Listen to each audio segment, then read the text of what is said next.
Dans la vidéo d'aujourd'hui, nous allons aborder 4 points essentiels qui te permettront donc de réussir une fois que tu auras donc immigré ici en Fédération de Russie. Vous savez, certains Africains se plaignent simplement parce qu'ils n'en ont pas, on appelle généralement en Afrique le couloir, ou alors les méthodes ou bien les astuces pour pouvoir réussir donc une fois sur un territoire, une fois nouvellement arrivé sur le territoire en Fédération de Russie. Vous savez, immigrer c'est une chose, comme j'ai toujours l'habitude de le dire, immigrer c'est une chose, mais réussir c'est une autre chose. Ce n'est donc pas parce que tu as donc immigré pour venir ici en Fédération de Russie qui est donc synonyme de la réussite. Alors, il y a donc des points essentiels sur lesquels tu dois donc t'apaiser et te focaliser pour réussir ton intégration ici en Fédération de Russie. Donc, dans la vidéo du jour, on va donc essayer donc de décortiquer cela.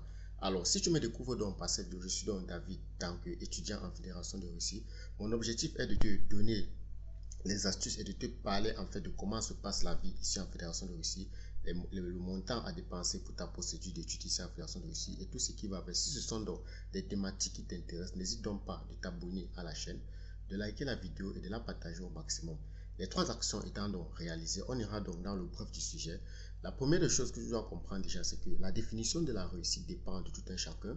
Donc chacun a dans sa façon de comprendre le terme réussite sa vie. Alors, la première chose que tu dois donc connaître pour réussir ici en Fédération de Russie, c'est l'apprentissage de la langue russe, qui est une chose très importante. Déjà, il faut savoir que ici en Fédération de Russie, la langue qui est beaucoup parlée, c'est la langue russe. Donc, si tu veux donc réussir ici en Fédération de Russie, il sera donc capital pour toi et très essentiel de maîtriser la langue russe. Pourquoi maîtriser la langue russe?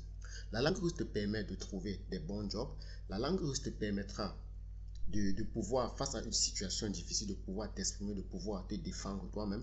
Je n'ai pas dit que si tu ne maîtrises pas la langue russe, tu ne vas pas pouvoir travailler. Oui, tu vas pouvoir travailler, mais les travaux que tu vas donc faire seront donc des travaux restreints. Tu auras accès à certains travaux, tu n'auras donc pas accès à certains travaux. Je prends par exemple les travaux dans les entreprises. Oui, ça sera difficile pour toi de travailler dans une entreprise, dans une grande entreprise en fait, parce que pour travailler dans les grandes entreprises ici en Fédération de Russie, il faut donc maîtriser la langue. Donc, il faut maîtriser la langue russe. Donc, laissez ce que les gens vous racontent en Afrique, non, en Russie, on n'emploie pas. Les gens se plaignent qu'on n'emploie pas en Russie simplement parce qu'ils ne parlent pas la langue russe. Imagine peut-être que tu dis que tu sais faire de la programmation. Oui, la programmation, c'est un langage universel. Il est bien vrai que tu n'as pas besoin de maîtriser le russe, mais imagine tu es dans une entreprise où on ne parle que russe. Tu vas faire comment pour pouvoir exprimer ton talent, pour pouvoir démontrer ton talent? Alors, pour pouvoir démontrer ton talent, tu as donc besoin de maîtriser la langue.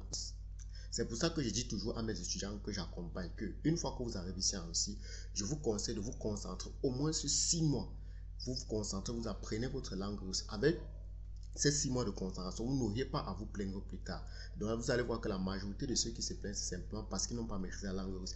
Et il est également bien vrai que sans maîtriser la langue russe, il y a certains jobs que tu peux faire aussi, que tu n'as pas par exemple besoin, comme par exemple travailler dans les constructions, faire le taxi. Donc là-bas, tu n'as pas trop besoin parce qu'il faut dire qu'ici en Fédération de Suisse, les routes sont tellement racées en fait. Donc on a une application ici que nous utilisons qu'on appelle Yandex en fait, qui te permet de prendre les commandes en fait. Donc tu prends peut-être une commande, le client dit qu'il part là-bas, donc la route est tracée et tu suis la Google Maps et ça te renvoie là-bas. Donc ça, ce sont juste des petits jobs en fait, sans maîtriser la langue que tu peux donc faire. Donc si tu veux donc vraiment réussir ton intégration ou bien réussir, comme nous tous on se le fait, il faut donc maîtriser absolument la langue russe. Donc la deuxième raison pour laquelle les gens se plaignent ici en Fédération de Russie, c'est qu'ils n'ont pas une compétence en fait. Donc il faut donc avoir une compétence ici en Fédération de Russie pour pouvoir s'en sortir. Donc, c'est le deuxième point essentiel pour pouvoir réussir ici en Fédération de Russie, c'est d'avoir une compétence. Quand on dit avoir une compétence, tu peux avoir une compétence dans le domaine informatique, que ce soit dans la programmation, que ce soit dans le secrétariat bureautique, que ce soit même dans la coiffure, c'est aussi une compétence. Tu peux également avoir une compétence dans les call centers, tu peux avoir une compétence dans plusieurs domaines, le marketing digital. Donc, voilà aussi un point très essentiel pour pouvoir s'en sortir ici en Fédération de Russie, c'est d'avoir donc une compétence. Et si tu as donc cette compétence et que tu manies encore la langue russe, bon, quand je dis manier, c'est trop dit parce qu'au bout d'un an, tu ne peux pas facilement manier la langue russe. Et que tu maîtrises quand même la langue russe, tu peux te défendre. Ça sera vraiment, tu vas vraiment réussir en fait, comme on le dit, tu vas vraiment réussir dans ce pays-ci. La troisième raison, le troisième point essentiel pour réussir ici en Fédération de Russie, c'est d'avoir les contacts. Quand je dis avoir les contacts, ce n'est pas simplement avoir les contacts de tes frères africains, togolais, non. Tu dois avoir les contacts avec les Russes. Parce qu'il y a certaines portes que c'est plutôt un Russe qui peut facilement t'ouvrir ici en Fédération de Russie comparé à ton frère africain. Donc, il faut avoir ces contacts-là. Donc, c'est aussi une chose très importante. Comme on le dit souvent, il y a certaines relations qui dépassent l'argent.